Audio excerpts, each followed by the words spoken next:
Kyiv के अंदर क्या अभी शांति है? मैं यहां पर पढ़ रहा था जो टर्किश टाइम्स के टर्की ब्यूरो चीफ हैं, bureau chief of middle east आए, उनका यह कहना है कि पिछले 1 घंटे से कीव में शांति है क्योंकि बेलारूस में बातचीत चल रही है। क्या यह बात सही है? बिल्कुल, ये बात एकदम सही है। 1 घंटा करीब हो गया है, हमने भी ऑब्जर्व किया है। इस बीच में कोई धमाका नहीं हुआ है, कोई फायरिंग नहीं हुई है और आज सुबह से लगातार फायरिंग हो रही थी और खतरे के सायरन बज रहे थे। निशांत, कई बार लाइव के दौरान वो फायरिंग मैंने सुनी, आगे टीवी पर भी सुनवाई, सायरन सुनवाई, लेकिन पिछले करीब 1 या 1.5 घंटे हो गए हैं करीब, कोई फायरिंग नहीं है। हाँ, मूवमेंट बढ़ा है आर्मी का, हमने यहीं पर देखा जहाँ मेरा होटल है, इसके नीचे की सड़क पर लगातार एक लाइन से टैंक जा रहे थे, आर्मर व्हीकल जा रहे थे, जगह जगह मोर्चे बन रहे हैं, लेकिन फायरिंग या धमाके नहीं हो रहे हैं। तो अगर इसका, चूंकि ये एक ऑफ़र दिया गया है बेलारूस में बात करने का, और ये भी खबर आई है कि उस ऑफ़र पर यहाँ से सीरियसली विचार भी हो रहा है। तो अब लेकिन अभिषेक, ये भी हो सकता है कि ऑफर रशिया की तरफ से आया है और रशिया ने ये ऑफर अपनी पोजीशन को कंसोलिडेट और अपनी सप्लाई लाइंस को एक्टिव करने के लिए दिया है। ये भी तो हो सकता है। बिल्कुल, देखिए इस समय तो सारा कुछ स्ट्रेटजिक है और बेलारूस में बुलाना ही अपने आप में, जो कि मिन्स्क इसके पहले जो प्रोटोकॉल हुआ था वो भी 2014 में जो लड़ाई हुई थी उसके बाद जो था वो फेवर में ये था, वो भी यूक्रेन के खिलाफ ही था। तो इसलिए, और आज भी उसको लेकर के सवाल खड़े किए जाते हैं और उस समय के राष्ट्रपति पर सवाल खड़े किए जाते हैं। तो इसलिए ये हो सकता है क्योंकि बेलारूस का पूरा रुख जो है वो यूक्रेन के खिलाफ है। लेकिन फिलहाल ये एक फैक्ट है कि अभी कुछ हो तो नहीं रहा, लेकिन तैयारियां जो मैं देख रहा हूं निशांत, वो तैयारियां पहले की तुलना में आज बहुत ज़्यादा तैयारियां हो रही हैं, पहली बात।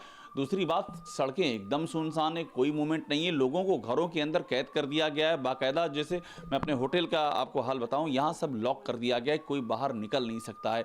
ये आज हुआ है, ये इसके पहले नहीं हुआ था। तो आज जो है, जो तैयारियां हैं वो कुछ अलग तरह की दिखाई पड़ रही है, ये भी एक फैक्ट है। आप जो बता रहे हैं पुतिन के एटमी अलर्ट पर नेटो चीफ की खुली चेतावनी, बड़ी खबर। पुतिन जो कर रहे हैं वो गैर जिम्मेदाराना है, नेटो के चीफ स्टोल्टनबर्ग ने ये कहा है।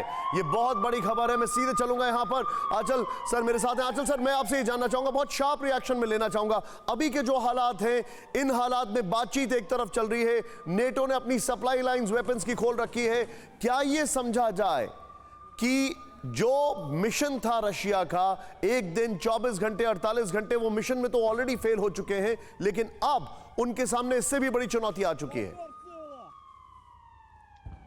नहीं, बिल्कुल, देखिए, अगर उनकी कैलकुलेशन ये थी कि वो कीव को 48 से 24 घंटे में अपने अंडर ले लेंगे, तो डेफिनेटली उनकी कैलकुलेशन टू दैट एक्सटेंट गलत हो गई है।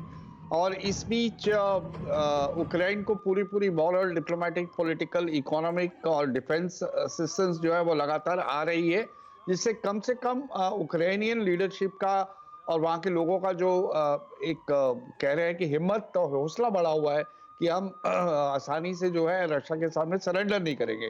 लेकिन जो साथ ही साथ ये जो रिपोर्ट्स आ रही है ना कि कीव के 20 किलोमीटर रह गए या 50-25 किलोमीटर रह गए, तो इस पे भी हमें ध्यान देना बहुत जरूरी है। और जब तक नेटो सिर्फ बाहर से सप्लाईज करता रहेगा, तो मैं अपनी बात को फिर से दोहराऊंगा, ये कोई इतना सब्सटेंटिव नहीं होगा। It will be too late in the day. और ये लड़ाई को लंबा खींचे, ये रशिया के तो अगेंस्ट है, वो इंटरेस्ट में नहीं है, डेफिनेटली यूक्रेन के भी इंटरेस्ट में नहीं है, ये सिर्फ और सिर्फ अमेरिका और उसके नेटो अलाइज के इंटरेस्ट में है। अड़ी सोमवार से शुक्रवार शाम 6 बजे सिर्फ TV9 भारतवर्ष पर।